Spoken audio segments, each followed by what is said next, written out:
If you're in the US and you're listening to this in real time, then you know that it is Thanksgiving week.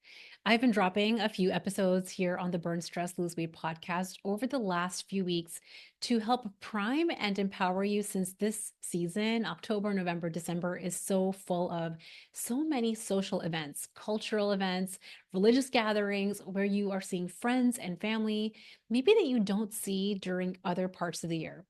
Up until now, these past few episodes have focused on creating a feeling of control for how you show up in social scenarios, how you eat, and how you enjoy yourself through connection and joy and conversation without sabotaging your dream body goals, without sabotaging your Monday through Friday efforts, without sabotaging the results that you have been creating on the scale.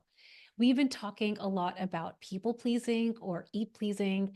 We've touched on that feeling of being rude when a gracious host maybe offers something to you or saying no to something without feeling guilty. We've talked about that feeling of awkwardness you may experience when everyone else has a plate full of food and is on their second or third glass of wine, and maybe you're saying no. I cannot tell you how often I see smart, resourceful, overachieving women right off Q4. It's that last quarter of the year. Maybe you have been working really hard towards your personal body goal, your weight loss goal, or even a professional goal. And somehow, I don't know about you, but I have been feeling this a lot, especially in Q4 as well, myself, October, November, December. I feel this desire almost to take my foot off the gas pedal. Like, I just need a break. I have been working so hard. I just want to take a break. And especially because the season is so full of holiday events and social gatherings, it creates so many convenient, compelling, and very convincing stories to just stop taking action. But this episode and really this season of episodes is all about what the impact will be if you do not take your foot off the gas pedal this season. Really thinking about November and December, in my opinion, is the best time of year to hold steady. When you become the person who feels confident navigating social settings and holidays and celebrations that are full of food without sabotaging your body and weight loss goal, you will have learned this skill for life.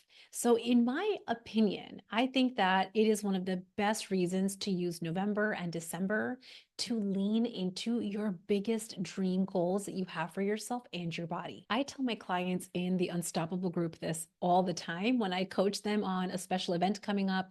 Maybe it's a vacation, travel, holiday. I help really guide them and help them craft their personal game plan for when they're walking into a social situation so they feel very empowered in executing it. But one of the things that I often say to them is this one event, this upcoming Thanksgiving week or weekend, the holidays in December, is going to be your best teacher. And let me tell you, not only does it feel hella good to come back from a social gathering, special event, down on the scale where your gut feels really good and you feel like you have all of the energy in the world, your identity starts to shift. You start to see how you are the person who can lose or maintain your weight literally anywhere. And that feeling that you have about yourself when you have that identity shift, it is golden. Literally, it feels like the absolute best feeling when you can start to show yourself no matter where you are, no matter how busy you are, no matter where you're traveling in the world, no matter what social setting you're in, you never, ever, ever have to sabotage your body wins. Now, I will be honest, getting to that place of feeling confident in different social scenarios, in taking a plan with decisive decisions, which we talked about a few weeks ago, and really executing it from a place of power and ease and confidence does take practice. That's literally all that stands in the way between where you are now and where you want to be, practicing new skills. But one of the biggest obstacles, especially for overachievers who are smart women, you're used to doing something a few times and then knowing how to do that skill very easily. We're very good learners. You and I are good learners. We're good students, right? You learn something once, you do it once, and now you feel confident in your skills and capacity. But what we're talking about in terms of how you eat, how you treat your body, how you really take care of your rest and relaxation without using food or alcohol, This is a learned skill that may take you more than just a minute. It may take you some time. It might take some practice. It might take you navigating multiple social scenarios where you mess up and then you learn from it and then you learn again. But the biggest obstacle ends up being, especially for the overachiever who has type A tendencies, some perfectionist tendencies, you'll give it a try and it won't go perfectly. And rather than putting your foot further down on the gas to get really curious, to find the gaps, to practice again, this is where so many overachievers are used to taking their foot off the pedal. So, to get to that place where you feel confident in any social scenario, any social gathering, that feeling that creates your identity shift is going to take practice. It takes leaning in, putting in your full effort, and prioritizing yourself even when it's the holidays, even when things feel crazy or out of control at work, even when situations are coming up with your family, with your children, with your partner, with your aging parents. When we do the work and put in the effort towards our personal dreams and body goals for our mind and for our body, we start to teach our brain that we matter no matter what. It teaches our brains that we don't have to start and stop based on the life scenario that we are being dealt with.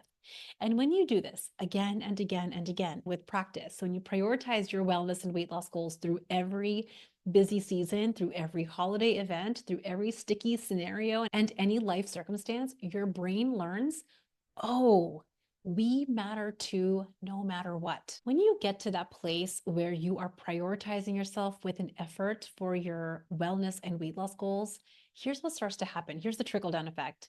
You end up, because you are better taken care of, you end up showing up more powerfully in every other corner of your life. This is why my clients experience more presence and connection with their family, including their kids and in their marriages. They feel more confident and more powerful in the workplace to advocate for themselves, to set boundaries.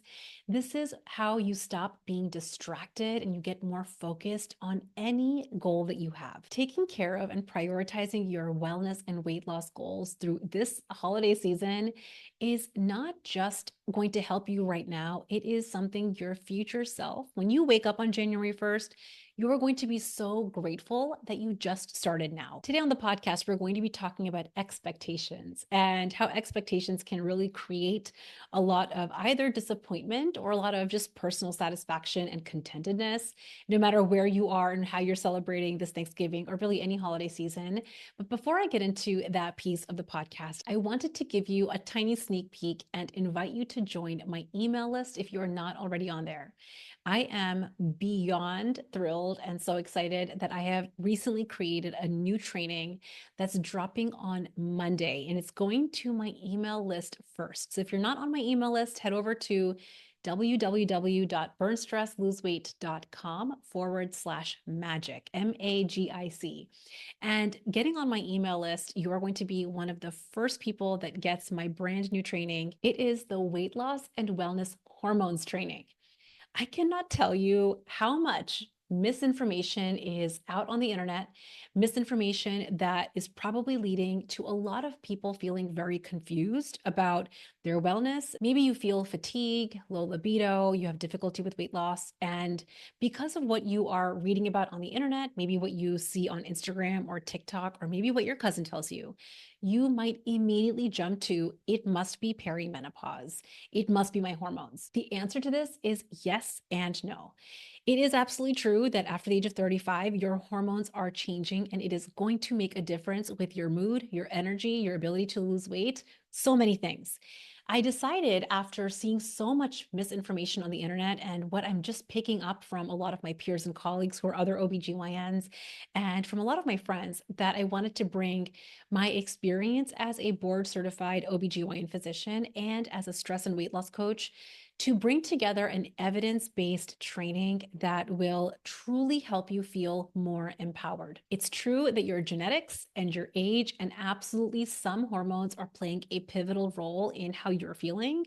But what I want you to know and what I hope you walk away from in this very comprehensive training is that you actually have way more control over feeling better than maybe you realize. I just finished recording this yesterday and I shared it with one of my best friends. She is my OBGYN bestie from residency. And I shared it with her because I just wanted her feedback. I asked her to listen to it, to watch it with like a really critical lens. I wanted to get her like actual honest thoughts because I would tweak it if she felt like I missed something or if she felt like I should explain something better. And she literally messaged me back asking me, how can I get this video to play in my waiting room for my patients? Because everyone needs this information. On this hormones training, I'm covering the three most important, most impactful hormone pathways that are impacting your wellness and weight loss journey, and how you can take control without a phlebotomist. So I really recommend that you get on my email list over at burnstressloseweight.com/magic. And I will meet you in your email inbox. I send a lot of emails to my email list with a lot of mindset tools, a lot of strategy, a lot of inspiration. So you can expect to get a lot of emails from me. Make sure you check your spam and promotions folder because sometimes that's where we end up when we are dealing with the internet. But my real desire with my email list is to teach and share and inspire you that it is possible to feel better in your mind and body. It doesn't matter how old you are. Your age does not have to be the reason that you're not feeling the way that you want to feel. And also, one last thing I want to share before we get into expectations around the holidays is that enrollment for my January cohort of the Unstoppable group is going to be opening really soon. So I decided, especially after what I was sharing at the start of this podcast episode, that December is truly my favorite time to start. If you don't write off Q4, you're going to be so far ahead when everyone else is trying to figure out New Year's resolutions and body goal resolutions and how do I lose the weight that I want to lose. You will have already made headway. And I was thinking about how can I support my audience, and especially if you decide to work with me, my clients, to get that head start that if you're an overachiever, you seriously love. Just starting in December, deciding to enroll in the January group in December is going to get you early access to my whole entire curriculum and my strategy workshop where I help you craft actually your exact science-backed strategy to become a fat burner, to lose weight while feeling better. My clients, I mean, one of the things that I just love about the Unstoppable group is while it's an intimate small group experience, clients get such a personal level of attention and feedback from me that it really does feel like a very personalized approach. So the moment that you join in December, you're going to unlock access to so much material and you'll start losing weight. Not only before January 1st, you're going to lose weight before we ever hop onto our first coaching call in January. Plus, for those of you who decide to enroll in December, I'm going to have a bonus workshop just for you. It's going to be all about urges and cravings and how to navigate them with a lot of power, with a lot of ease. And I'm hosting that just for my clients. So I want to make sure you know about all of this coming up. It's all coming down the pike. If you are on my email list, you'll be the first to know all the details. And get ready right now, because if you have been talking about hitting a body goal, if you have been thinking about losing weight, I want you to know that it is 100% within your reach. It does not have to be grit and grind. It does not have to be so incredibly hard. When you have the right science-informed strategy to make you a fat burner and you have a coach helping you see your blind spots, helping you navigate those sticky moments, we are going to collapse the timeline on how fast you can get results. Okay, I feel like this episode today is kind of all over the place, and that's okay. I'm here for it. I really wanted to talk and take a few moments to discuss and dive into this idea of expectations. I don't know about you, but whenever I have thought about a special event, like those events that are just not my routine Monday through Friday. This could even just be a date night. Something about date night feels special because it's not my usual day to day or night to night routine, or a birthday, which happens just once a year, or maybe my anniversary, including, right, special holidays like Thanksgiving and the winter holidays and the religious holidays coming up. What I realized when I think about special events is that historically I have inadvertently put a lot of pressure around that event being perfect. I've had the desire to get it all perfect. So for Thanksgiving, this might look like I want to have the absolute best, most delicious dishes, and I want to have the most gorgeous spread and have the table look amazing. I want to have the cleanest house or the most well behaved kids or the most engaged and funny social husband. It's almost like this is sounding silly even as I'm sharing it, but this is just where I've been. It's like we think we're going to win an award or something for having the most perfect special event, right? But what I have also found is that desire for the perfect event also leads to us placing an immense amount of pressure and stress on the partner, on the kids, on our guests, and on ourselves. We end up nagging our partners to be a certain way. We're like, make sure you smile and make sure you greet everyone and make sure you're not annoying and irritable. Make sure you actually socialize with everybody. We might grumble and complain about the groceries and all the cooking that we have to do. We might yell at our kids, right, to show up a certain way or to be polite. We end up scrambling around trying to clean the whole entire house before guests show up. We put a lot of pressure on ourselves and other people simply to feel a certain way that we think we're supposed to feel on special events. It's kind of funny, even as I'm sharing it, and it's rather a bit backwards. If you really think about the whole purpose of social events and special gatherings, and I'm talking even about weddings, like even your wedding day, right? How much pressure we put on ourselves for it to be this quote unquote supposedly perfect day. The goal is to create a feeling of specialness, love, connection, joy, right? We want everyone to feel that feeling to commemorate the specialness of an event. But what we forget is how we feel preparing for and going into the event is how we create the feelings that we want. So if we're feeling annoyed and pressured and stressed and irritated, you can imagine that ultimately, the time of the special event, the actual execution of the special event, we are not going to magically switch over to and toggle into a feeling of joy, love, relaxation, and connection. It's fascinating, actually. So I want all of you, which you know I love doing, to take a little inventory. Be objective and curious and a little playful with yourself. And think about your last few special events. Think about maybe your last birthday, your last anniversary, a holiday, a date night, a wedding, any celebration that felt special for you.